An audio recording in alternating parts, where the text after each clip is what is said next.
Hey, everybody, welcome to FartherHood Podcast. I have my first guest on. Jonathan is a husband, a father of 3 boys, and a youth pastor. And Jonathan, welcome here to the show. Thanks, man. I appreciate it. Glad to be here tonight. Yeah, glad to have you. To be honest, after I sent you the pre-questionnaire thing and got your story back, totally not what I was expecting. Right. It's funny because I don't know how many episodes you got to see, but through all my episodes were kind of dark, deep. There were some rough moments. For sure. And I was like, man, I need a guest. I need just a jovial guest to come on here with this big light. And I was telling my wife, I was like, man, Jonathan's story really is not it. I said, There's a bright light at the end. Yeah. But your story in general, I'm like, okay, well, this is going to be different. But no, I think it's awesome that you have that story. I think it's awesome that, you pretty much told me, hey, this is an open book and it's testimony based. And so Sure. I commend you just for coming on here and sharing whatever you're going to share. When I first started this, I noticed that this is a small town. I'm not in some studio in Nashville or California. Right. Like, you're not going to do this podcast and then not see anybody you don't know for a while. Like, you're going to do this is out and people are going to locally hear what you have to say. And then you're going to have to look at those people in the eye. Right. And that's been my hardest thing so far. Some people have told me that you've been vocal about some of your testimony, and that's awesome. Right. Which mine, I guess, wasn't necessarily testimony. I guess it is, but I noticed when I was sharing my stories that I was proud of the product, but then I didn't want to leave the house, man. For sure. I didn't want to go outside. Right. I didn't want to be seen for someone to be like, oh, that's that Michael Horn guy. Like, he was on video crying for 10 minutes straight. Well, I'm a crier, so just get ready for it. Well, that's why I was like, I'm a crier, but also I can fight really well. Right. That's kind of tough, dude. That was my pitch. Yeah. So we're going to kind of get into your story. I know you're a dad of 3 boys. Yep. You've been married. How long have you been married? 17 years. 17 years. So there's a lot.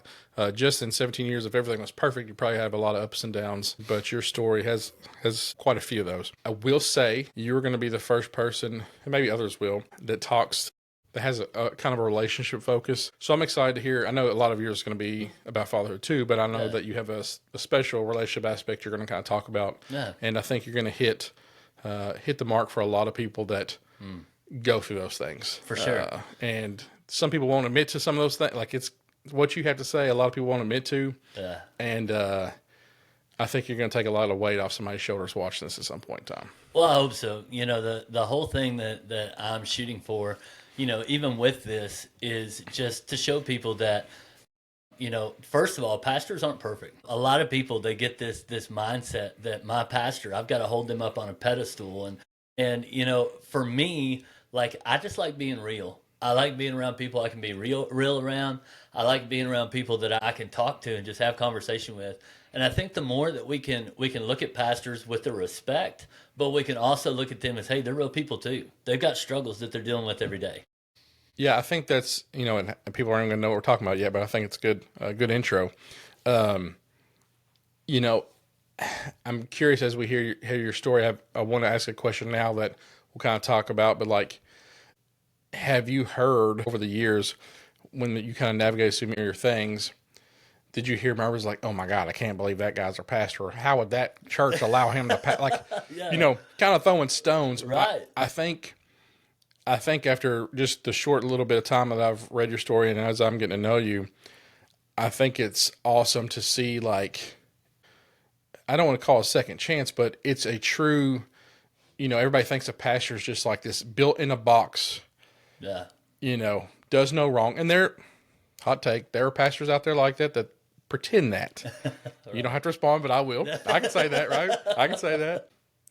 But I commend you on just being open and then being humble enough to wear or take on some of those harsh words and kind of continue mission and spread your word. And being a youth pastor, especially, it's not like you're just pastoring a church and talking to older individuals.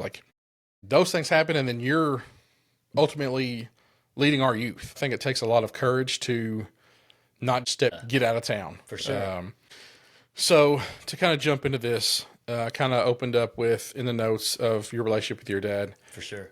So I'd like to just start there. It doesn't have to be a long segment, but as we go through the fatherhood thing, I'd just like to know kind of the backstory of you with your dad, what that was like. Was he around? How was that relationship like? And how has it transpired since you're an adult? So when I mean, I'm just going to be straightforward. I was a whoopsie baby. Okay. I was, my family had I had three older sisters, and I was the only boy. My youngest sister, I don't know exact age, but she's quite a bit older than me. I think 10 plus years. But if I'm wrong about that, I'm sorry. But it's one of these things that when I came around, my dad was older. He worked a full time job. It was a factory job. I remember there was times when he worked night shift, and my mom was a teacher.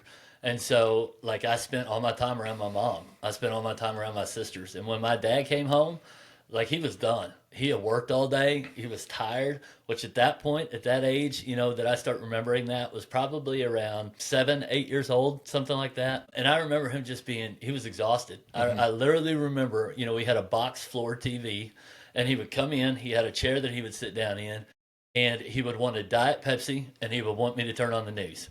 And I would switch between channel 56 and 27, depending on when a commercial came on. Fox and WKYT. That's right, all day long. Yep. And it was that was kind of the basis of our relationship. Now, my dad was there as much as he could be. I played a lot of sports growing up. I tried everything. Any basketball game that I had, he would take me. Any soccer game that I tried to do, he would take me. When I started playing baseball, he would take me. But that was basically it. Yeah. There wasn't ever when we would get in the car, there wasn't ever he wouldn't even yell at me. Like, you sucked, or you were, you needed to change this or whatever. There was never any of that. And so I would see these other kids and their dads, their dads would be down on their knees saying, hey, look at this or watch this. And my dad never was a big sports fan. He didn't play a whole lot of sports himself. So maybe he just didn't know. I don't know. But it was to the point to where it was never like he wasn't abusive. He wasn't anything like that. My dad was a very, very strong Christian man. Yeah. Now, he did instill church at us at a young age. Like, that was you're going to church. Those doors are open, we're going. And so he was always good on that aspect. But even looking back at his relationship, with his dad, like, it was kind of modeled before him the way that he went to raise me. And so as I got older, it was more of a, my mom was the main information person. My mom was the one who kind of ran a tight ship. Daily tasks, my dad wasn't really involved in, and so when she would tell us to go clean her room, I would look and I would say, well, Dad's not doing anything. Why do I? It was kind of one of those things. And I kind of caught myself as I got into my teenage years, even trying to flex on him a little bit, you don't stand up, you don't scare me. And then he would get to the mad point, then he would get to the aggravated point where he was like, you're not doing this. If I have to step in, it's going to get bad. Yeah. And so that kind of progressed as a while, and then it was kind of like as I got older, I always went to Mom for everything. If I needed anything, I asked Mom. If I, all this stuff. And my dad would try. He would try to have conversation with me as I got older, but it was almost like it was too late. It was almost to that point to where it was like, we've not had a relationship, and now you're just going to start trying. I knew my dad loved me. Yeah. There was no question about that. But it was just the aspect of him, you're not checking on me. You're not teaching me how to be a man. Yeah. You're not taking me out hunting. You're not taking me. He would take me fishing every once in a while. But if I wasn't catching any fish, dude, I was bored and I was throwing rocks, and he was screaming at me for throwing rocks. You know. And so it was kind of one of those deals, back and forth. I got into college, and again, my relationship with Mom was really good.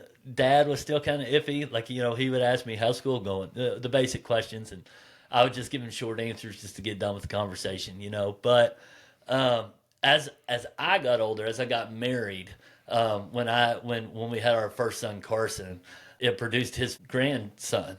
And so he was ecstatic. He was so stoked. Yeah. But one of the things that I started noticing is that my dad was really weak, just body-wise. And come to find out later, he was diagnosed with Parkinson's disease. Okay. And so, that may have played a factor in the whole thing, studying Parkinson's disease and kind of learning about it more, But then it was also like God was throwing a 360 here, because now he was looking at me and he was saying, what are you going to do for your dad? even though this relationship hasn't been good, even though it's been tough, he's taught you about me. No, talking about God. He's taught you about me. He's taken you to church. He's paid for you to go on trips. He's done all these things. And so it's now what are you going to take care of your dad? And so when my dad was still able, because in the later stages of his life, he just passed away. This past October was a year since he's been gone. But in the later stages of his life, he would just kind of look at me and he would say things that I longed for him to say when I was a kid. Yeah. He would say, "I'm so proud of you," or "I can't believe the things that you're accomplishing." Yeah. You know? And to me, like, dude, that just absolutely rocked my world. Like, I was like, "Dad, do you know how much I longed for this when I was a kid, you know?" And so it just, dude, it wrecked me. And so it almost made it to the point to where it was like, it was healing everything that had been hurting up to that point. Here you finish with that last part about the proud of you thing. That's something I mentioned in a lot of episodes. It's like, you know, I'm 36. Yeah. I've done well for myself. I check all the things in the boxes that you could check with life. I'm starting to check the "I'm proud of you" part. You know, I've never heard that Right. from my dad. Yeah. I've heard it from my uncle times. I've not been exposed to emotionally charged men in my life. Like you can see somebody that's emotionally charged. Like we kind of laughed about how much I've cried on here. Now you kind of teared up. Like I wanted as a father to be so emotionally charged that my kids never have to ever think. Correct. Or really anybody. I don't want anybody to ever have to think how I feel about them. Right. Or if I'm proud of them, because I'm going to let it be known. And so to see that kind of be like the icing on the cake. I hate to use that word, icing on the cake, and it's really a tragedy for you, but for you to be able to get that at the end, like that makes my heart happy because I'm longing for that still. Yeah. And I don't know if it comes. I don't know if it's going to be forced at this point. Right. Or if it'll ever come. Yeah. Kind of with that, it was weird because my dad he also dealt with Parkinson's dementia. And so, like, he would just say random things. And so it was almost like he was stuck on repeat. And he would say that constantly. And so in my mind, my battle is this just him repeating something that he's familiar with saying? But one of the greatest moments that I ever got to share, and I've got a picture of this, my sister snapped it, was while he was in the hospital. I've been doing ministry now for 10 plus years. And that was always, I shared with you earlier when I was preaching, I would always look for my dad. I couldn't stare at him because he'd be sitting there crying like a baby, but I would always look for him. And I got to visit him while he was in the hospital, and I'm sitting there and he's just kind of out of it. And I look at the lifestyle that this has placed on my mom. Like, she's having to do everything for him. It's just breaking and wearing her down. So I'm in this emotional battle of, like, I love my dad. I love my mom. Like, what's happening here, And I got ready to leave and I went over to my dad. He'd been kind of in and out, of consciousness, I guess. And I went over and I spoke to him and I bent down real low and I said, "Dad," I said, "I'm getting ready to leave. I'll come back and see you tomorrow." And he reached up and he grabbed my hand and he said, "I want you to pray for me before you leave." And I said, "What?" And he said, "I want you to pray for me before you leave." And I was like, okay, like he had asked little tidbits of that before. Hey, pray for me. Hey, pray. Yeah. But he had never physically asked me to do that. And so I got to stand there by my dad while he was in the bed pretty much dying. And I got to pray over him. And it was one of those things, again, like in my mind, I'm mentally, like, is he even here? Is he even hearing this? Like, why couldn't we have had this when I was a little kid, Dad? Like, why now? And again, I think it was an emotional battle for me with God saying, "I'm giving you the shot. Like, are you going to take it? Yeah. Or are you going to sit here and allow Satan to steal this from you?" And so I did. I prayed over my dad. And I can't even remember what I said. I can't even remember the words that I said. But I was sitting there praying, and my sister actually snapped a picture of it. And to me, that's one of the like the foundation memories that I have, before he passed away. That moment right there was almost a release point for me to be able to let go and say, "Hey, you weren't perfect. Hey, you didn't have it all figured out. But now that we're at the end, you did it." Like, you got it, you know? Yeah. So I think for me, like, that was one of those moments where I was able to say, hey, you know, me as a father, I'm going to screw up. Yeah. I'm going to mess up. You know, you as a father, you're going to mess up. All fathers out there listening, guess what? You're going to mess up. Probably currently messing up right now. Exactly, right. You know, you're probably watching this instead of like helping your wife or something, right? Or hosting it. Yeah. But you know what? There is redemption. Yeah. And there's a chance to make up for that. So your sons have had relationship with him, or did they get to be part of that? Did they understand where you were with him? My oldest son Carson did. Yeah. He knew my dad before the Parkinson's set in Yeah. and before it took over. He was a great grandpa, dude. Yeah. Like, he was awesome. Yeah. Like, he would get down on the floor and he would play with the boys. Now, he was still in that tired aggravation mode. You know, like when he was ready to go to bed, like, you didn't mess with him. My oldest son and my middle son, Isaiah. Carson is 14. He's getting ready to be 15. Isaiah is 11 or maybe 12. I'm sorry. That's a great fatherhood moment right there. But Clip it. yeah, he's one of those. But they got to experience him. Yeah. They got to see him as the dad I wish I had, you know? Yeah. And so, yeah, he would get down on the floor with him. He'd build Legos with him. He'd play trucks with him, cars and trucks, you know, all the stuff. But then the bad part of that is they got to also see him deteriorate, you know, and they got to walk through that. And I'll never forget, you know, when my dad passed, I was emotional. You know, I was tore up. But here's the cool part about that, is that I knew where my dad was. When he took his final breath, when I got to actually, well, they had to decide, you know, he was on the ventilator for so many days, and they had to end up taking, you know, we had to decide whether to keep him on or turn it off. Yeah. And we decided, you know, hey, let's go ahead and turn it off. He's giving it a hard fight, you know. But I stepped out of the room because I didn't want to see what was going to happen. But when I walked back in and I saw my dad laying there, total peace, I knew where he was. And so in that moment, it was hard for me not to feel joy because he had been fighting so long in this body here on the earth. Yeah. And I missed him. Like, I miss him now more than maybe even when he was, you know, I think we take so much advantage of people being here. And we get to this moment where we're like, hey, you know, they're going to be there next time I show up. Yeah. The other night I went into my mom's house and we had built a handicap bathroom off the end of his bedroom. And it was the first time that I was able to actually just sit. It's been a year. And it was the first time I was able to actually just sit on my dad's bed.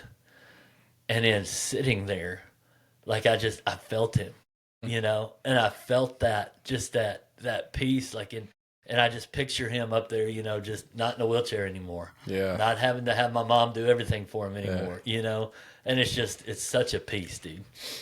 Yeah, that's awesome. Also said in multiple episodes, if you're not a God fan here, this is probably not going to be the podcast for you because I'm not the guy to be listening to. This is definitely going to get brought up a lot, just with me alone. But now we've thrown in a pastor to it, so that's definitely going to multiply it. So if that's something that you aren't a fan of, you are in big trouble here. It actually probably means that you need to be here.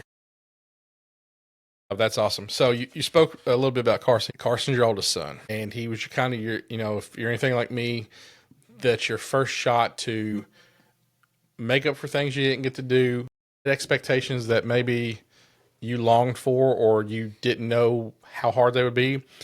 But you just kind of mentioned setting some hard expectations for your oldest son. And that is something that, I mean, the guy that sits across from me normally on this podcast, dude, I'm hounding him 24/7 over water consumption, paying attention at church, shoulders up. How do you talk to somebody? Like, I critique everything he does, to the good and to the bad. Yeah. What's that like? Does he understand it? Yeah. And is there turmoil? Has turmoil been created at all? Most definitely. You know, and it's hard because I see my son and I see the potential that he has. And I'm like, man, like you have so much like just knowledge and just like your brain's going 100 miles a minute and you're figuring things out and you've got all this opportunity in front of you, but all you want to do is play Fortnite. And I remember him coming to me and his mom one time and he said, I'm going to be a YouTuber and I'm going to play Fortnite all the time. And I looked at her and I said, they're gone. Like I'm getting rid of Xbox. I'm getting rid of everything. Like he's out, you know? But as being the oldest, I personally saw him as the example setter. I'm like, hey, you're the one who's making the mold for your younger brothers. Whatever they see you do, they're going to follow in, good or bad.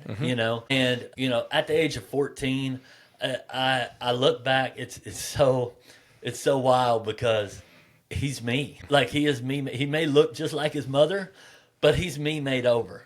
And so that alone causes just this major crash. And I look back and hear him say things, and I'm like, I would have never said that to my dad. Like I would have got flat backed if I said that to my dad. Yeah. I can remember there was times with my dad that I would smart off, and the first thing I would do, I get popped in the mouth. And so I've told Carson that I was like, you say it to me one more time, I'm gonna pop you in the mouth. And he's finally got to the point where he's like, no, you won't. Mom won't let you. And I'm like, what is going on? Like, who do you think you are?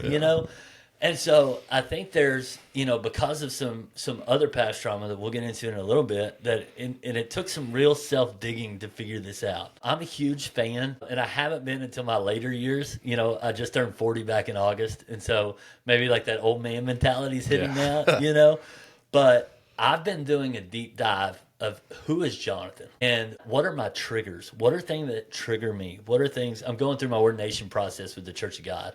And so we've had to take several different tests to kind of figure out it's called true wiring test. And it literally helps you figure out, okay, how am I wired? What are things that trigger me? What are things that offset me? And so for so long, like I would if he made me angry, it would take me to this different place of anger. Like, not just like, oh, okay, I'm irritated, but oh my gosh, like I don't even want to be around you right now. And it didn't just create turmoil between me and him. Like, it created this awful, awful thing between me and my wife. And I looked at her and I saw the relationship that they had. And I was like, I want that, but I don't know how to get that, you know?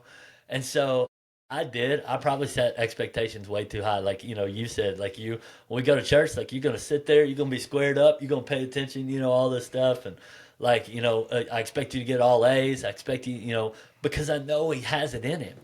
And I see that potential, which, I can even remember my mom and dad saying, I play guitar a lot. I was big into music, like growing up. Like, that was my release. That was my everything. And I remember my mom telling me time and time again, like, if you would put as much effort into school as you do this guitar, like, you would be a brainiac, Yeah. And I want to look at him and say, if you would put as much effort into school as you put into Fortnite, dude, like, you'd be a brainiac, But I think it's just a natural thing that fathers do. The firstborn, whether it be a son or a daughter. I can't speak a whole lot on daughters because I don't have none of those, But I just think it's that first child aspect, And so you are trying to figure it out. You are trying to think, okay, how do I do this? How do I remember when we had Carson, we were sitting there at the hospital, and they put him in the car seat and they handed us papers and they were like, all right, go. And I was like, we can just leave? Like, there's not like a manual or something, And so, I think it's just that whole time of just trying to figure it out and how to set that expectation, but not how to set it too high. And just, I feel bad for first kids, man. Like, they're like a guinea pig, Yeah, that's tough. And that's what my wife and I last night, we were talking at dinner. We went to dinner, we went to dinner Friday night, and it was the first time without the kids for a while. And what do? We talk about the kids. But I just talk about how, I feel like I've parent each child so differently. And, Gage, the thing I will say about Gage is he is so receptive to it. I would have never been. I would have shelled up. But he literally takes what I say like it's written in the Bible. Wow. And as I've learned that, I have to be cautious of, okay, he literally believes everything I say, and if I'm not happy, he will change his whole routine up if I'm not happy. Wow. While that makes me feel so strong and makes our relationship feel so tight, I get scared that what if I'm creating pressures in him that he don't even know is while it looks good right now of how bonded, but what if one day he wakes up 30 years old and he's like, I hate that man. I don't want to see a relationship that we've got to build blow up. So I'm trying to now learn how to, you've been in bumpers. Yeah. And to kind of lay one side down and kind of help you. I want to be there to catch you when you fall. Right. But also I'm not going to be, I'm not going to have you by the shirt collar walking you anymore. Right. But the first kid that's I think for all parents, especially dads, like I feel like most moms have that natural, I'm not even going to go scientific or anything, but literally just nurturing, nurture, like animals do it. Like, but as a mom, you're normally connected. So as the dad, you're an outside source. And this is going to kind of segue right into some of your stuff. There's moments, man, that as men, and I'm going to say it, I know you're about to say it, the jealousy stage from a grown man. Well, I say grown, I was 20 years old when I had my first child, but as a man, the most, on paper, should be the most independent, self-sufficient person, get through, moldable, flexible. You throw a baby in the mix, and you watch a woman raise a baby. While it's beautiful, it drove me nuts. Oh yeah, it drove me nuts. 100%. Drives me nuts to watch. Yeah. Like when my wife was breastfeeding the baby, I was like, okay, but when are we getting her a bottle? This is crazy. Like, why do you always got to breastfeed? Well, dude, enjoy the free milk, first off. But second off, like, formula's expensive. Yeah. But it's just weird how it's so the jealousy stage for men. And some may not admit to it. Yeah. And maybe some don't have it. I don't know. I just know that when I read your thing, I was like, oh, God, man. Yeah. The jealousy stage with that first child for a man is just so hard. Right. And so I think we've done a good job up to this point of, walking into the shallow waters of what you're about to let loose on. For sure. I want to give you the time for that. You drive it. You walk us through, the birth of your first son. And if there's anything that needs to go back previous, so we can talk about it. Yeah. You kind of get to I'm going to let you dive into the meat and potatoes of this podcast right now. So you rock and roll, man. Right. So the funny thing about me and Courtney is that we've dated on and off since second grade. So yeah, right. Yeah. Whatever dating means in second grade. Yeah. But even through other girlfriends, even through her with different boyfriends, like there's always been this special connection. Mm-hmm. It's always been Jonathan and Courtney. You can look back to years and years ago, and there's pictures of us together as kids, playing, and then that just matured into a relationship. And so me and her, we started sincerely dating, and then it got to the point to where we got married. We got married in 2008. And so whenever we got married, I had never lived anywhere but except for my mom and dad's house. When I went to college, I was in college, and so I lived there for a while. But I didn't end up finishing college just because of some crazy stuff going on with me personally. And so I moved back in with my mom and dad. And a month before we got married, we got a trailer in Winchester. And so I moved into the trailer first, okay? So I'm like, all right, I've got a month to man this up. We were engaged and all this stuff. And so, but she would come over all the time. We would fix meals together.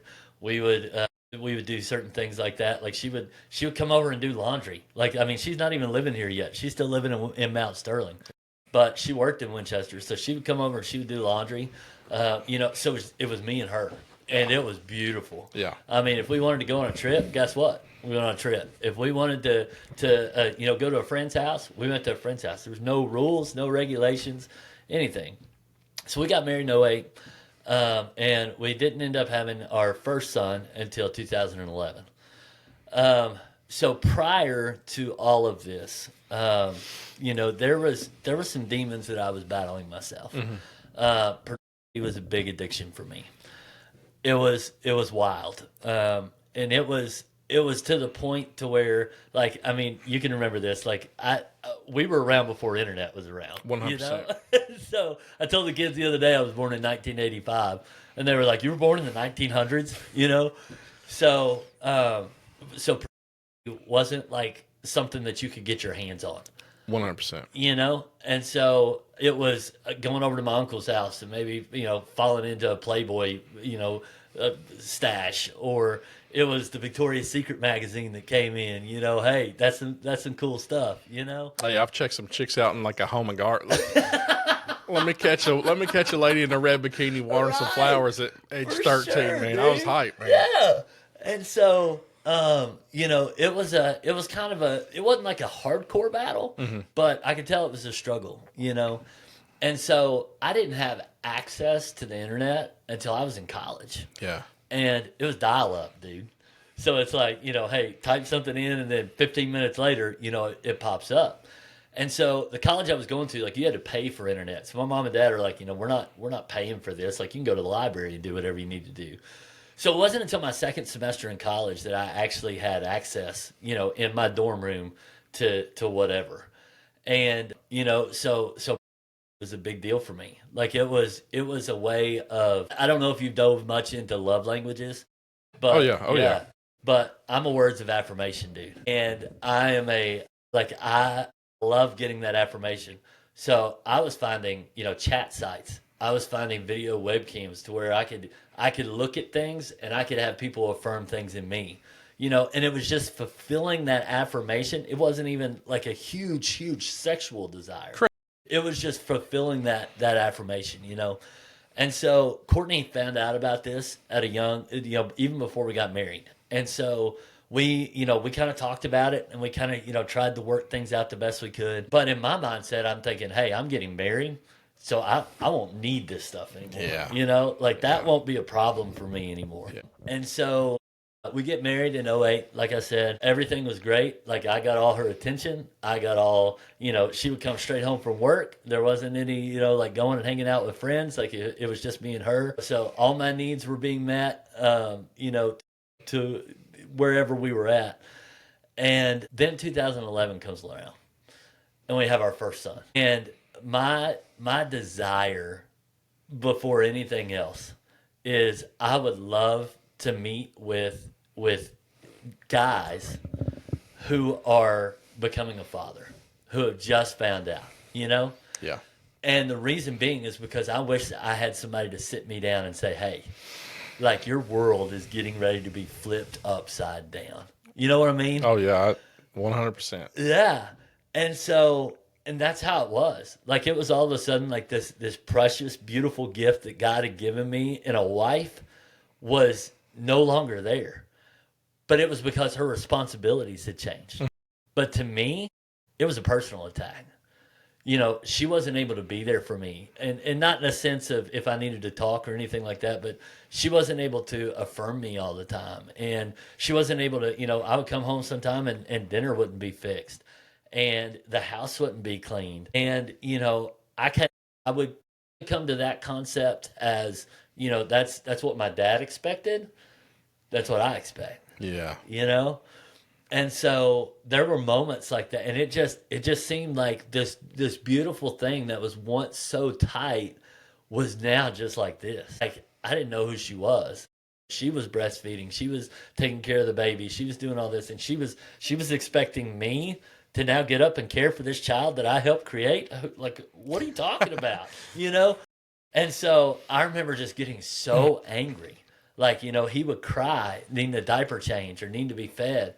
And I would just be like, are you serious? Like, we've got to take care of you? Like, and it was total, just, it was selfishness on my part, And what I was expecting out of her was just awful. But I didn't know any better. Yeah. I didn't get it. I didn't understand it. And so, for me, it was just like we were just growing further and further apart. And, I would still help out, every once in a while. I would be present, when we were at home.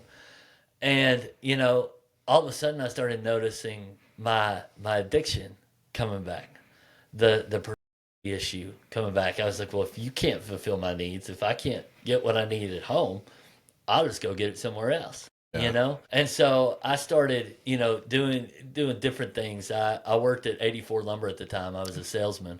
And so I had total freedom. I could do whatever I wanted, and nobody knew where I was or what was going on. And so I started going to libraries and getting on the internet there. And, there was never any, actual like pornography stuff brought up in any of those.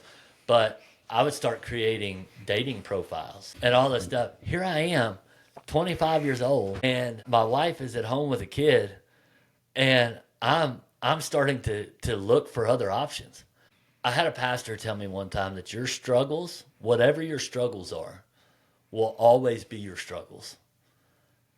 And I didn't believe it. I was like, dude, whatever, you can overcome stuff, But I truly believe that now. Like your deep struggles, the things that you fight against, the demons that you fight against, they're always going to be there. Always. And they're always going to be knocking on that door, I definitely have to agree with you there. And I'm still in a denial state of that as far as when you talk personal demons, because, especially as a Christian, we always talk forgiveness, we talk redemption, we talk all those things. I have to force it sometimes. First off, I just want to commend you saying that P word. It's hard. It is. It's tough, dude. It is hard. I don't know how it affects every man, but also you're talking to a dude was in the military and in Afghanistan. Let's call a spade, man. Right. And so I'm just going to resonate with you here and say something I heavily relied on. It was a pastime of mine. It was part of my routine. Now, this is scary for me because now I'm talking about something I've never talked about. It was like, wake up, go on mission, come back, clean my firearms, go get a lift in, go get some dinner in. It's insane that can, you don't see any wrong in it because you can kind of maybe find, it's like you jokingly, you can talk about it amongst your friends or something, or you can kind of, as guys, you can joke about it, but then it's like, hold on, we're getting blown up, and I'm upset that somebody's interrupted my video. This is insane. And so I do I want you to know that you're not alone in that. And there's probably a lot of people that might, if they could text you or call you without a name popping up, they would probably say, hey, man, I know what you're going through, but it's going to take a very vulnerable soul to come out and say, hey, I'm with you. Like people will say, oh, I know what it's like to not have a dad. I know what it's like to have PTSD. I know what it's like to have, or autism. And I'm not saying anything. I'm just saying it's easy to come and hug on somebody when that disability or that addiction, pills, alcohol, boom. You throw pornography word out there, you say porn, and everybody, but I don't ask my son, and I hope that he's not in that realm, but I would like to know what that's like now. You know what the average age of a student, of a male or female child, okay, I'm saying child. Yeah. Do you know what the average age of a child that is introduced to pornography? Take a guess. What would you guess? I want to say 12, but it's probably younger. 7 years old. That's insane. 7 years old. 7 years old is when students are getting introduced to pornography. And some of it's not even by them searching for it. I can remember just different times when things would pop up that I wasn't even searching for. I mean, look at your Instagram. Oh, dude, I was about to. Go through your reels. Go through your shorts. Hop on TikTok for 5 seconds and tell me what comes up. And this is what our kids are getting exposed to every single day. Yeah. Like, I mean, it's literally, like I said, I mean, if you compared it to us as kids, like I didn't even know what internet was until I hit college. Yeah. I didn't have full access to it until I was in college. But now, I mean, they carry it around in their pockets. They have access to anything and everything they want to at their fingertips. So, I mean, how is it inevitable to assume that any student hasn't already been exposed to it? Yeah, no, it's insane. And I didn't mean to cut you off there. No. I just before we got too deep in, I wanted you to know that, like, that's probably a burden in a lot of, if it's not a burden in a family, it's a burden in a mind somewhere. But yeah, demons definitely, that pastor that told you that I believe that now, and here, this is the first I've ever heard of it. Yeah. But when you said it, Yeah. I just did a bunch of reversals back in my brain. I'm like, dude, I'm still fighting the same fights. Whatever I was fighting at 10, I'm fighting at 36. Yeah. Now I handle it differently, Right. and I seek other resources for the armor, but same battles, dude. They're still there. That's crazy. You're still fighting them. That's crazy. So like I was saying, I was to the point to where I wasn't getting, the same attention that I had prior. And so that's what I was seeking. That's what I was longing for. So I started creating, fake dating profiles. And through that, I was able to connect with other women, and not in the form of actually meeting them because I was still too timid or too scared to do that, but just somebody to talk to. just somebody to have conversation with. You know, it's funny because when you look at things like that, like it's a buildup. So even if you look at pornography, you know, the very first thing, like you said, you might be checking out a girl in a red bikini at a home and garden thing, you know, and for a certain amount of time, guess what? That's great. But then all of a sudden, that's not enough. You need a little more. You need a little something deeper. And so you explore deeper. And finally, it got to the point with me that I had convinced myself that even if my wife finds out what's going on and she wants to leave me, I'm okay. I got into a spot within that I was in such a dark hole, and I had separated myself so much from my wife because I'm going to tell you, she was still trying. She was still trying. She was doing everything that she knew possible of how to be there for me. And I was neglecting it. I wasn't accepting it because it wasn't enough. Yeah. So I'll never forget, you know, I went out and I bought a burner phone because those conversations were no longer enough. Mm-hmm. And I actually ended up meeting one of these ladies that I was in the conversation with. Yeah. And I ended up having an affair on my wife. This was happening between January and August of 2011. So I'll never forget it. There was one night that I had gotten up. We had a 2-bathroom house, and I had gotten up out of bed with my wife and went to the other bathroom to text this other woman. And I'm in the bathroom, and I'm in full conversation, and my wife opens the door. And she looks at me and she says, "What are you doing?" I had nowhere to run.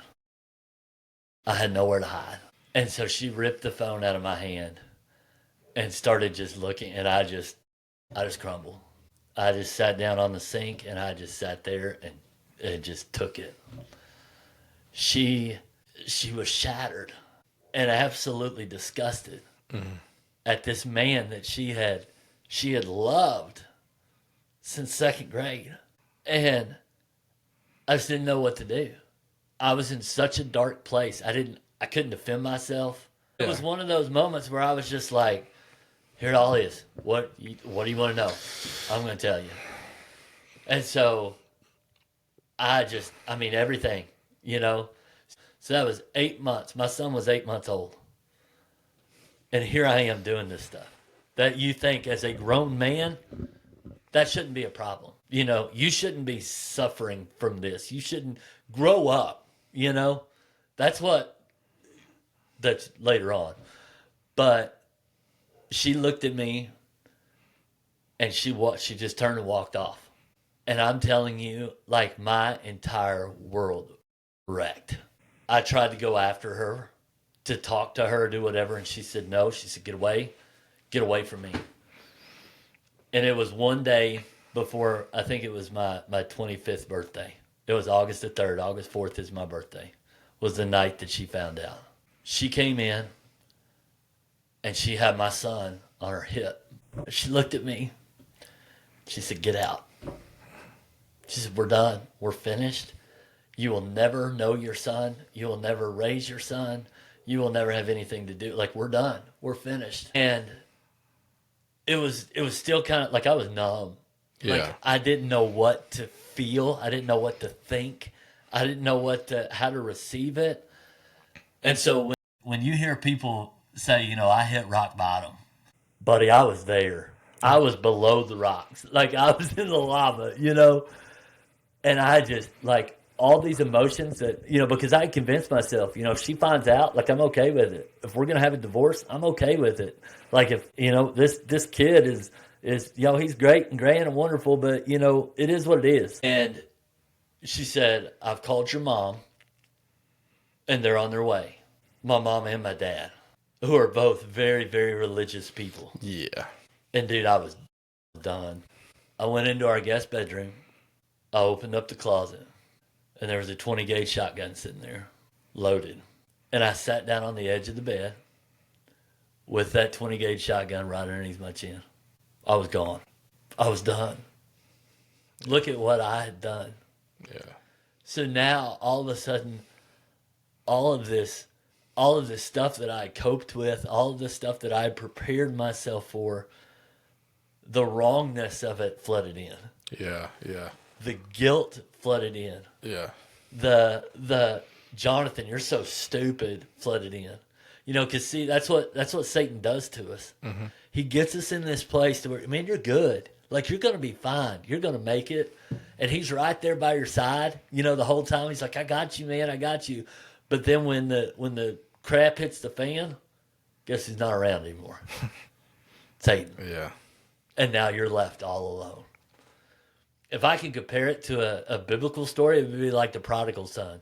Yeah. When he's laying in the pig swamp and he's sitting there and he's thinking, you know, at my dad's house, I can have all these nice things, but here I am. That was me. I was in the pig swamp. And I'll never forget, I was sitting there with that gun up underneath my chin. And at that very moment when I had built up enough courage to pull the trigger, I heard my mom's voice. And she came running in, and she saw what I was doing and where I was sitting. And she bottomed out. Yeah. Guess who was right behind her? My dad. My dad grabbed the gun, put it back in the closet, picked me up, and carried me out of that house. So I'm gonna ask you something. I think I'm ask you. I'm trying to get it there. To be in that moment, you know, gun under your chin type deal. When you were sitting there like that, was it because you didn't want to face? There's probably a lot of questions, and the answer is probably yes to all of them, but I don't know. Was it because you just wanted out because of the disgust hit you? Was it you wanted out because you didn't want to go on with possibly losing her and your son?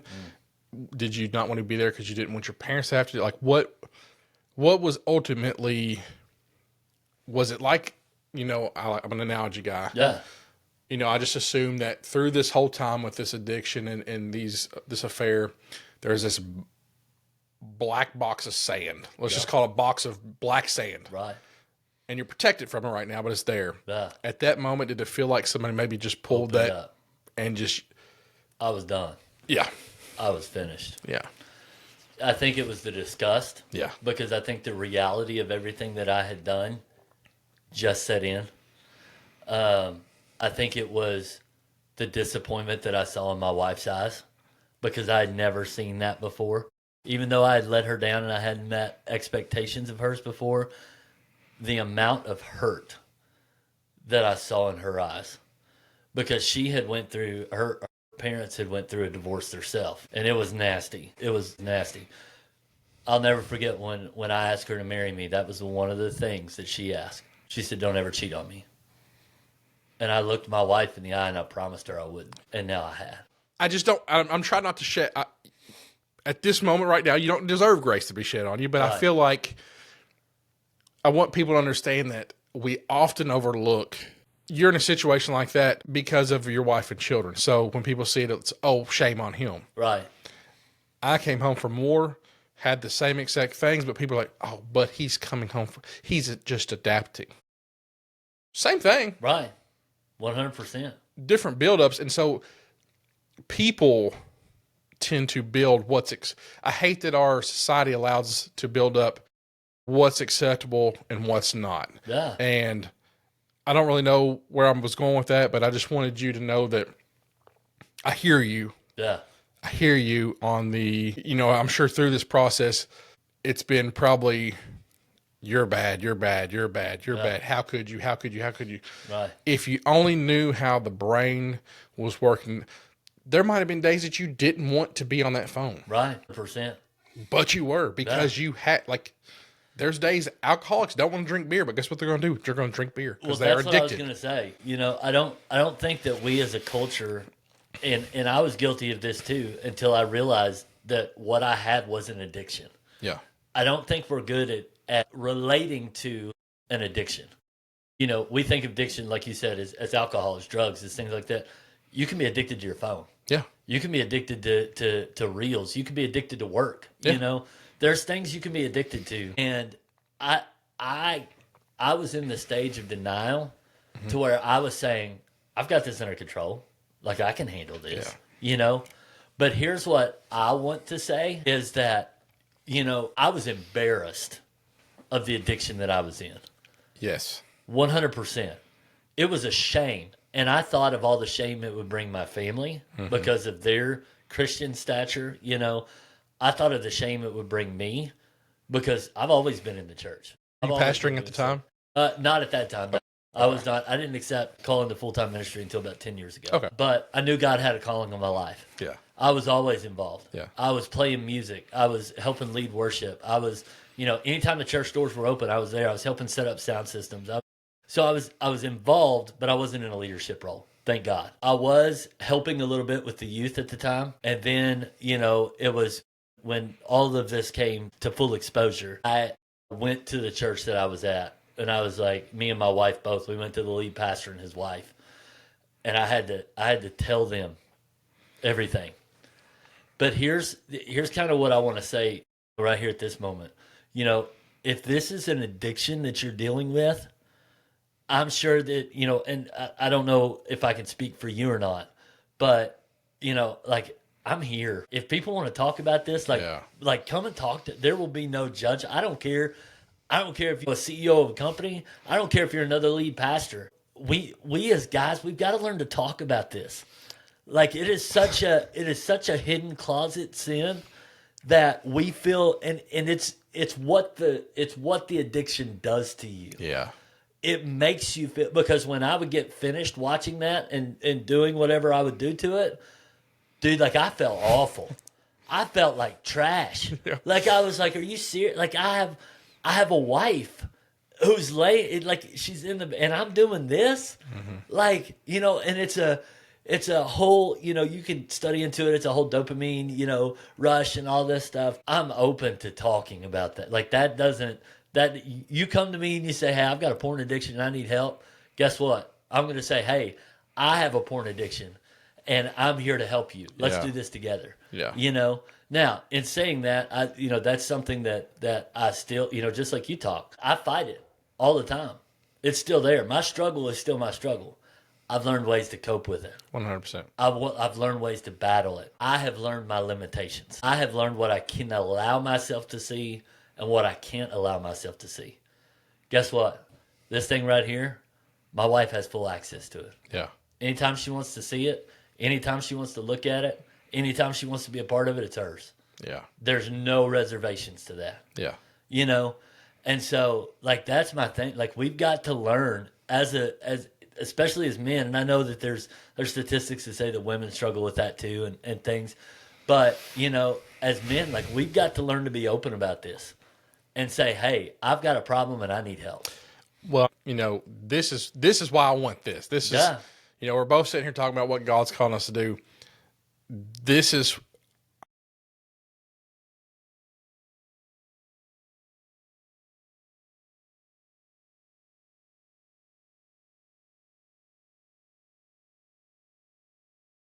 I think I want to build that into this podcast and really just to my life. But I will literally post things just to get community engagement on social media.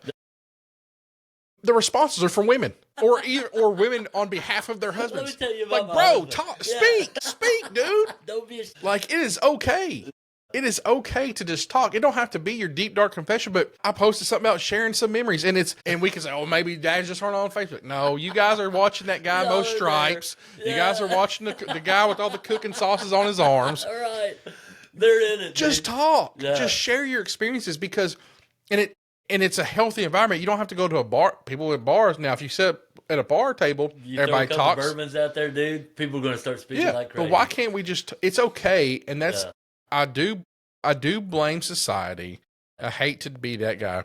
I do blame society for the resistance for men to just speak up. For sure. Shows weakness. Yes, and that's not the case. Yeah. That's why I always compare it with hey, I've coached, I've been raised without a father, I've been in literally war. Yeah. Not saying I'm a tough guy, but I'm also not saying I'm a softie. So, just talk, man, and I just love just having right now, just having this interaction with you. I'm feeling great, not just because of me and you, but because there's going to be other people that they're going to be encapsulated by this, and they're going to, your testimony, just like I told the guy last report, you may heal somebody. Now it's going to be through God, obviously. Let's be real. Yeah, he gets all the glory. But you are if you pull that trigger, there might be 10 more triggers pulled because they don't hear you. For sure. And that's how you have to start. I think of guys that are struggling, you have to flip the script to say, if I can get out of this, if raise hand to God, get me out of this. Right.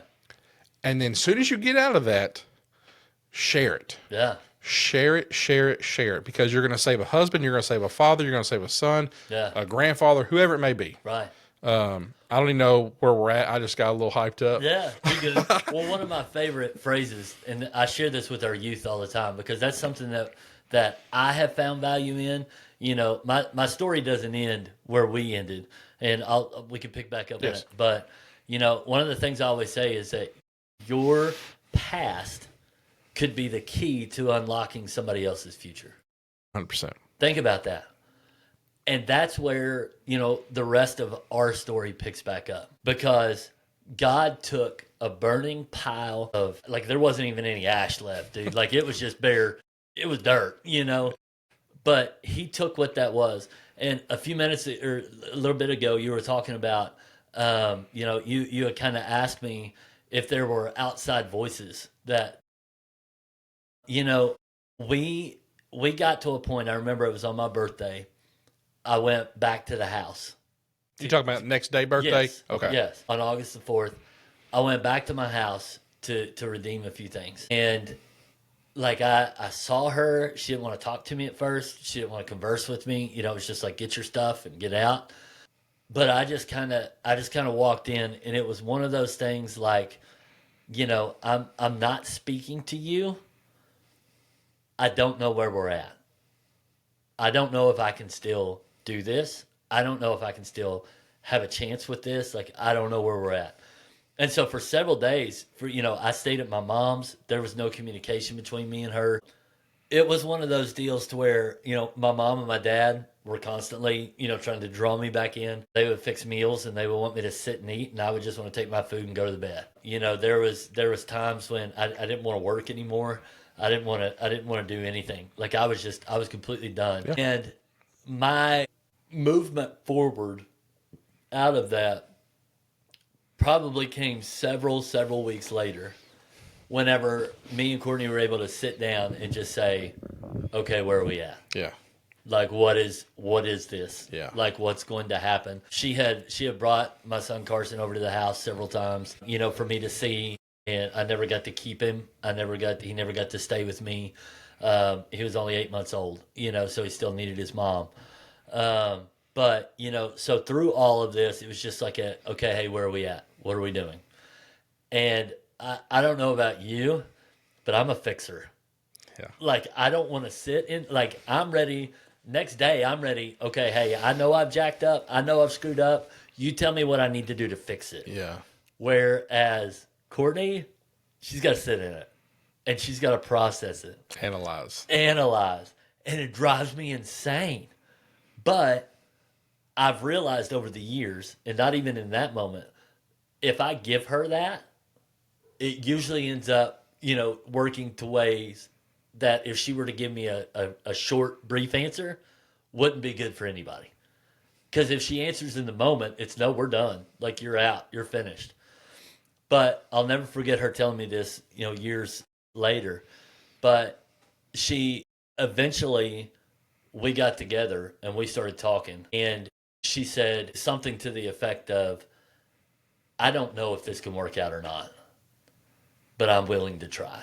And bro, I don't know if you've ever been in that spot, but man, I could have ran through that wall. Like, that's just a moment of, that's almost like when you're sitting in a dark room and somebody just comes in and flips on the lights, dude, and is like, hey, let's go do something great.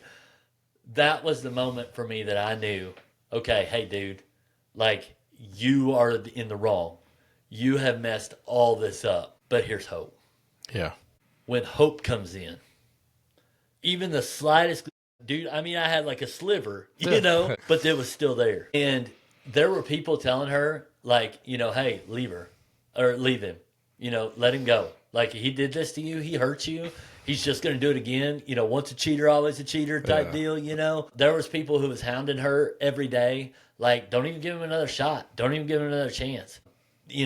Of course, my family was, hey, please give him another chance. Don't, whatever. But it was literally her sitting down with the Lord. She was reading a book series. I can't remember what it was. But she said that helped her. Like, there were some processes going on in this book that she was reading. And that kind of helped her see things in a different light. Isn't it funny how God puts a book in a situation in the moment? No coincidence. We serve a God way too big for coincidence. Way too big. But, there were voices.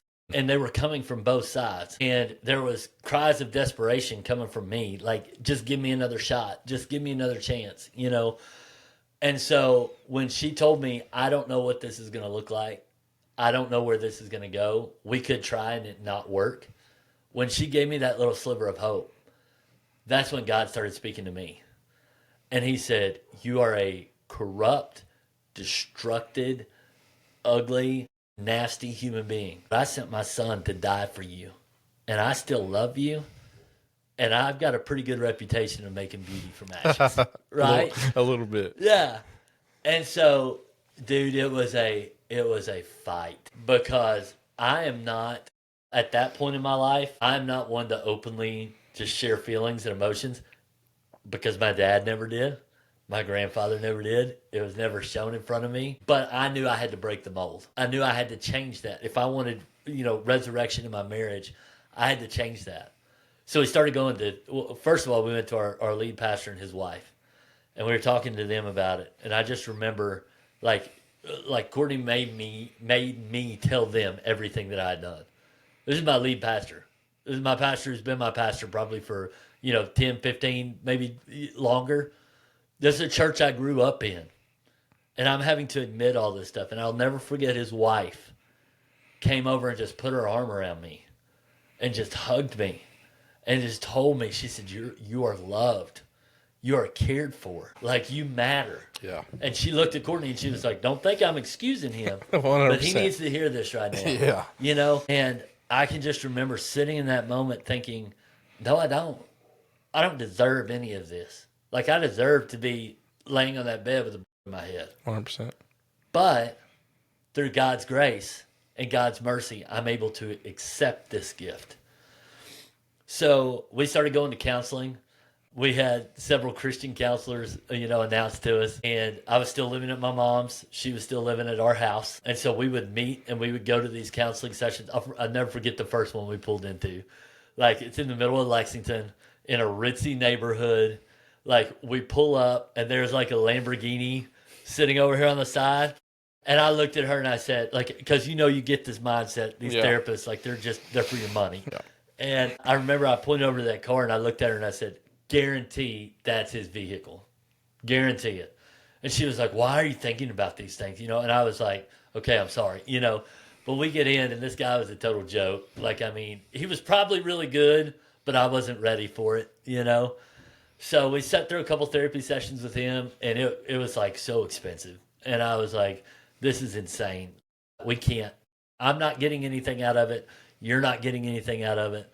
So we looked around and we tried to find some different outlets and some different things. I started meeting with a man from our church and dude, I was unloading on this guy.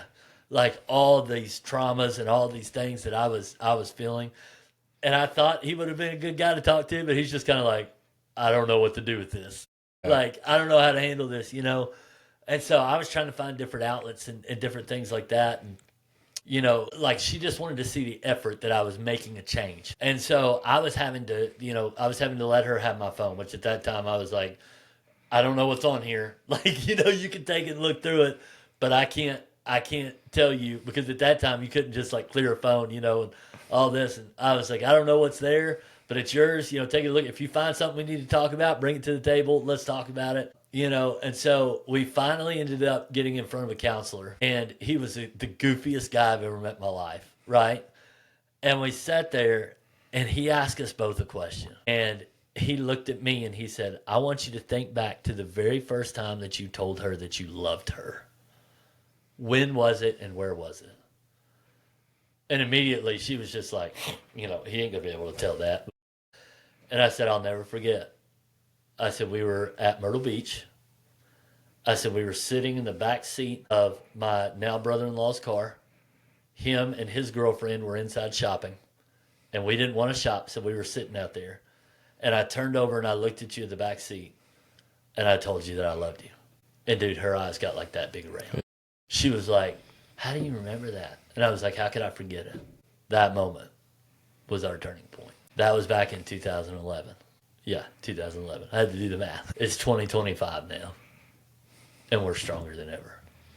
That's awesome. I'm sure that's refreshing to say now. Oh, God. I'm sure the days and hours that went through that time frame, like you got to really be committed. 100%. You really got to be, for any kind of change, for any kind of resolution. Yeah. Even, I don't know, I'm speaking as you're a pastor. So even with the stuff that we ask God for, I believe, and you can tell me I'm wrong if I am, I don't know. I feel like when we pray for things, we ask for things, sometimes we get them, but there's some works. Yes. It don't just come down and sit right here. Nope. And you may not know exactly, you may have prayed for it. Yeah.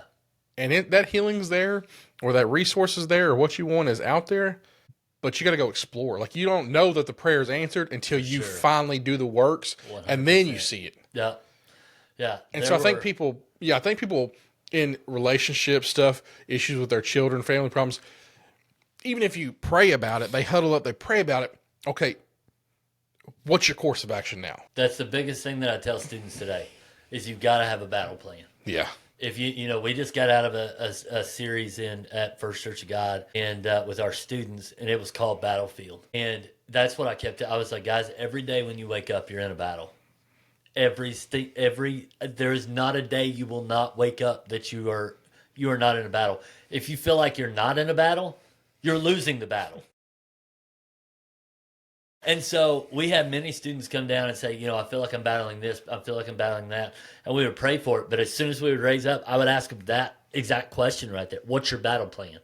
What is your action? What are you going to do? And so for me, during this whole situation, and it was also like there were some things that Courtney realized, okay, hey, I have to change this. Yeah. Like, this is your love language. Like, I have to learn how to breathe into that. I have to learn but you have to prove to me that you're worthy of this. That proof probably took the next, it's still in the works. Like, I have to prove that to her daily, and just because I say, we're stronger than ever, we are. And now we're able to use this story to help other people, who are going through it or who are in that moment. But for me, even tomorrow morning when I wake up, I've got to have a plan of action in place. I have to have guardrails because guess what? My struggle is still my struggle. I'm going to be honest with you. If it wasn't so close to time, I would have probably canceled. My headspace just wasn't here for this about, I don't even know what time it is now. But before we started filming, I found like a little 25-minute dump. And I thought, man, I'm just not going to be, well, one, I thought from I'm not going to be an engaging host, or I'm not going to be able to go back and forth. And I was about to text you and just say, hey, man, let's pick a different day. That's as simple, what seems so harmless, because that different day may be a day that you might have not felt so inclined to share so much. So it's like the devil doesn't have to do this elaborate dance. And if you're not in a battle-focused state of mind every day, it's those little tiny things, something as simple as just saying, hey, let's reschedule, could have changed somebody else's life, could have changed the way you shared your story, could have changed the way I responded. So my thing with people is do your own checks and balances daily. Yeah. Especially if it's stuff you struggle with, especially if you get in your own dark spots, fighting your own demons. Like, if you've been able to escape them before, stick with those methods if they're healthy. You know what I'm saying? Find the healthy methods. Right. I'm so glad that we You know, it's funny that you mentioned that because we were working at the church setting up for our live nativity. And 3 times I picked up my phone and I was like, I'm just going to text him and say, hey, let's do it a different day. And all 3 times those texts wouldn't go through. Well, that's funny. That's awesome because did you get the text from me that says, hey, I'm about to set up. I put my phone on Do Not Disturb because I have to use my phone. I don't want it to chime. So I was about to come over here and switch it to Do Not Disturb, but then I knew that I would mess up my camera angles. Yeah. And so I was like, I'm just going to leave it alone. Yeah. That's awesome. Yeah. That 3 is times they would not go through. That is awesome. Yeah. Yeah. I mean, it sucks for you. Need to get productivity at the nativity scene, and my wife's probably mad that the baby's crying. They can handle it. But this is more important, you know. And my biggest thing, you know, kind of going back to you talking about the battle plan type deal, is that, you know, one of the healers for me, one of the moments when I have felt like, okay, I can do this, is, you know, finding accountability. I don't meet with them as often as I used to, but I know they're all 3 available if I ever need them. There are 3, 4 guys that I used to do a Zoom call with every Friday morning. And it was when I was working for FedEx. And I wasn't, you know, in this role that I'm in, but I was in a part-time ministry role. Mm-hmm. But in that group, we could literally share and talk about anything. It was an open door. Yeah. Now, what you had to be ready to receive was a, hey, no, you're wrong. Like, you're not in the right mindset. Like, you have to flip the script on yourself. So you have to be ready and willing to do that. But what I would just like to tell, like, and I don't know if you feel this, if you do, you know, kind of let me know. But I feel like guys are secretly searching for community. Does that make sense? Yeah, right. Yeah, for sure. I struggle. Yeah. I have an amazing wife. I have an amazing pastor. I have amazing friends. I have amazing battle buddies I deployed with. Sometimes, I don't want to say it's not enough. It's more than enough. It's not what you need in the moment. I just need to know there's somebody out there that relates. My wife, amazing family. And they have been like, my testimony now from the time I married her is I've got a dad. I talked about that. That's the first card I've ever got that said son on it. And it came from my in-laws. That's awesome. But she doesn't know what I'm talking about when I'm talking about nobody tell me they're proud of me or the lack of fatherhood or abusive family. Just like nobody knows people that haven't struggled with pornography don't know that. You can be empathetic to it, but you don't know. And so I think when you say we're secretly searching, yeah, hey, this is your secret search spot, everybody. Like, there's 2 guys right here. I've literally made it, like, for this show. I'm glad you said it because now I'm just going to self-promote a minute. I've literally made it to where you can come on here. People, you can't. I have remote sessions to where literally I send you the link and we log on there. An email. I don't even care if you just want to type your story out.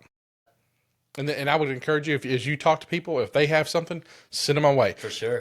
If you don't want to mention your name, what you're going on in your situation, just type it out, and then I will read it, or I will talk about it as if it's an anonymous story. But then what you'll see is people will grab a hold of it and pick up parts and be like, "Oh, you're not alone here. You're not alone there." Or, I totally get this. And so when you start hearing that, especially as a man, there's so many. Again, I'm not getting no sex war. Yeah. There's postpartum groups, there's single mother groups, there's breastfeeding mom groups, there's left-handed mom groups, there's lazy-eyed mom groups. You know what I'm saying? Like, there's a group for every mom, and women, shout out to you because you use the resources. Yeah, for sure. You use the resources, and here we are. I think it's getting better, but dudes have to just talk. They do. You might be a millionaire and you might have a freaking plane, but how'd you wake up feeling today? Right. 100%. Or are you struggling? Or maybe you live in a cardboard box, but you feel amazing and you just want to tell people that it's not too bad. Yeah. And so I just think secretly, what do you say, secretly struggling or secretly seeking? Yeah, secretly seeking community. Dude, that's what I've been doing. Yeah, for sure. And so that's why I'm like, okay. Yeah. Like my life is getting too good for me to not figure out a way to work through the anchors that are holding me down are my controllables now. That's the hard part, is like the things that shut me down are things that I can work on controlling. I'm blessed with the family. I'm blessed with my children. I'm blessed with my house, my vehicle, my job. Those are things that I didn't know. They're always in limbo. Not in limbo, but you never know how life's going to throw you. Now it's like I have all that, but when I'm chained to, I have a key. I just need somebody over there to say, "Hey, man, your key's right there." Oh, okay, gotcha. Right. Or somebody being willing to open up and say, "Hey, I've been there. Yeah. Let me tell you what I did to shed some light on maybe possibly what you can do." And I'll tell you, over the past 6 months, our relationship has totally changed. That's awesome. Is it where I want it to be? Absolutely not. But is it making ground to where I think it can be? Absolutely. Yeah. When your own son looks at you and says, "Dad, I see you doing better. I see Oh, yeah. buddy, if you tell me that every single day, I would run through a wall for you." You know, not saying that I wouldn't, but it's one of these things. And I think that even going back to a little bit of that, you know, one of the things with talking with this accountability group helped me realize was that the bad relationship that I had with my son, or that, you know, I was involved with in my son, was because of me almost going back and blaming him for the affair. Yeah. Well, you were born. Yeah. How's he supposed to stop that, you know? Hearing you talk, and you had your dad, and we just talk about somebody else's story affecting us. And you talked about seeing how your dad did things, and how, you know, Courtney was expecting you to change diapers or wake up or do dishes. Yeah. I did all those things.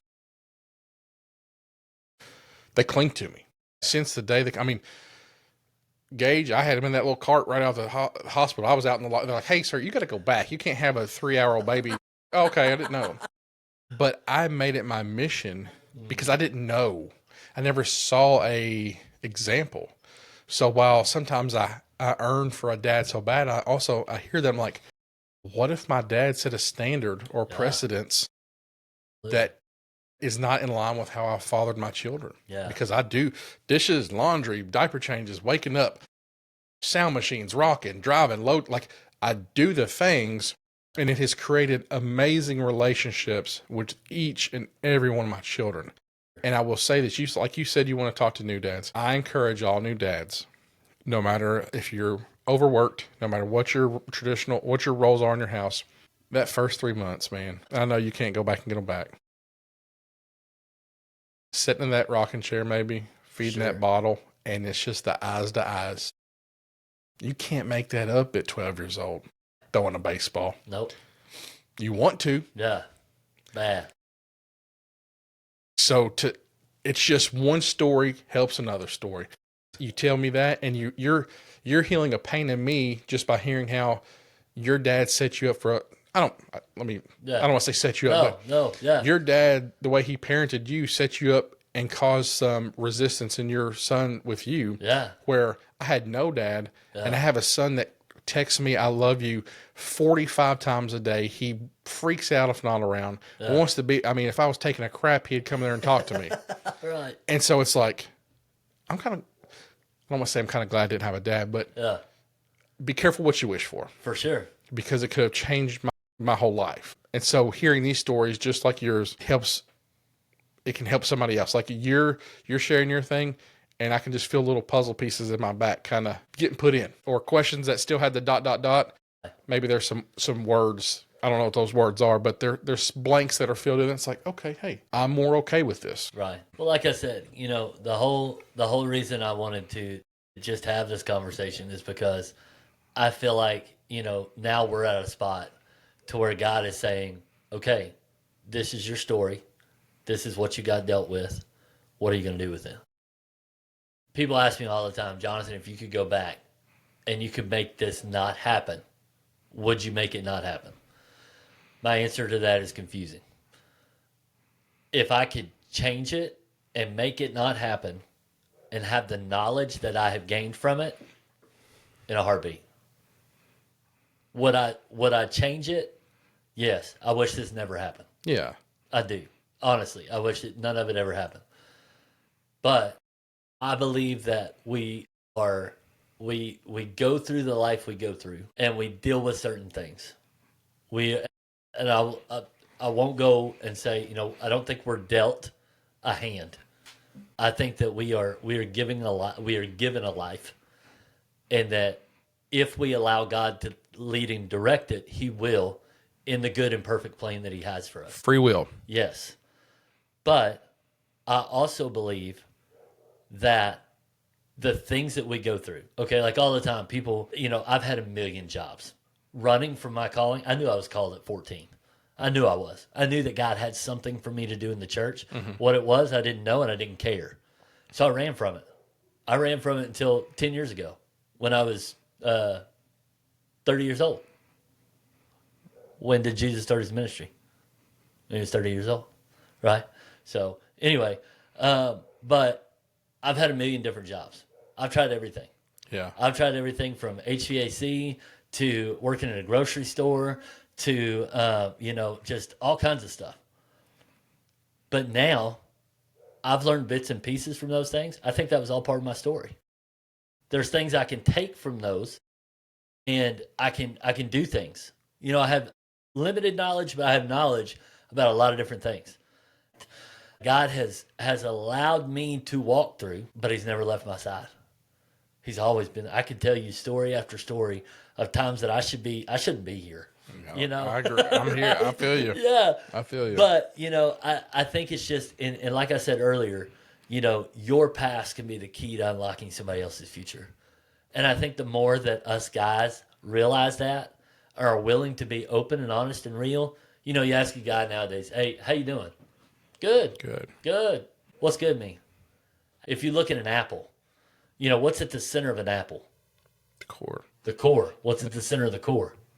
Seeds. I hope I have the right comes answer. from seeds? Yeah, right. Let me think. Yeah. What comes from seeds? If you plant those seeds, what comes out of it? More apples. More apples. Yeah.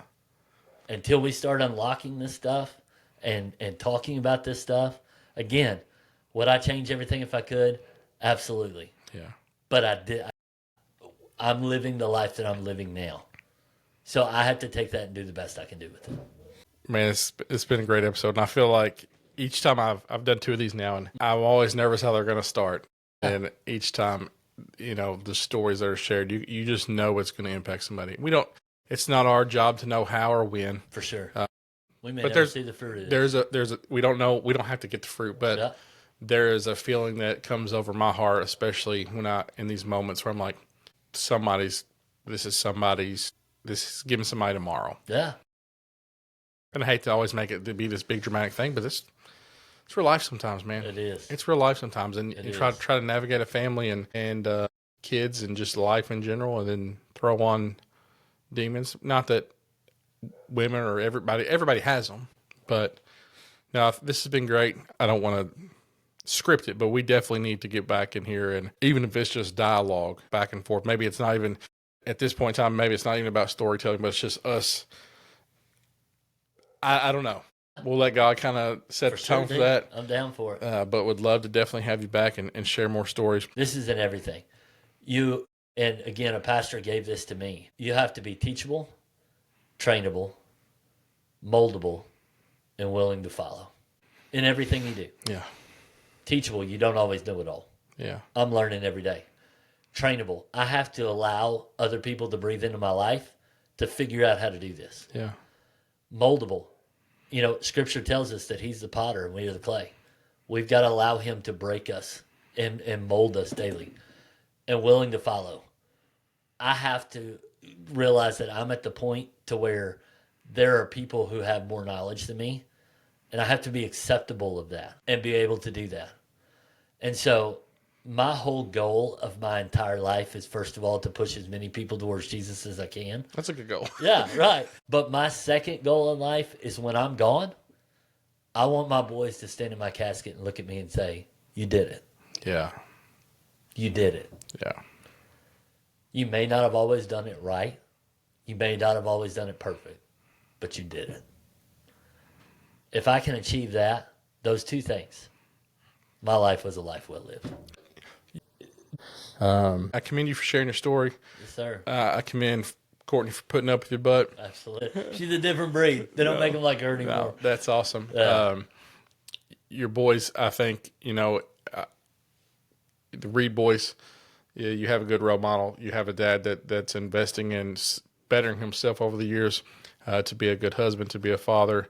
Sometimes you may want to punch him in the face, but understand that Lisa's face is there to punch. So not every boy gets the opportunity to be with their dad. And so I just hope if they see any of this, that they know how much you care. I can see, and I can hear it in your voice. And day-to-day life of boys is hard sometimes. It is. Especially as they get older. But I appreciate you coming on. I talk about, my first guest, he's just this jovial guy, has this big smile on his face. I said, my number one question to him is, what's it like trying to wear that smile on days you don't want to? And then I get your story. I'm like, okay, well, he already answered that question. So it just goes to show that people, you call them personas, whatever, masks. People smile, people wave, people are friendly, and you can have great conversations. You don't ever really know what's going on. I don't have an outro, so we normally just piece it out. All right.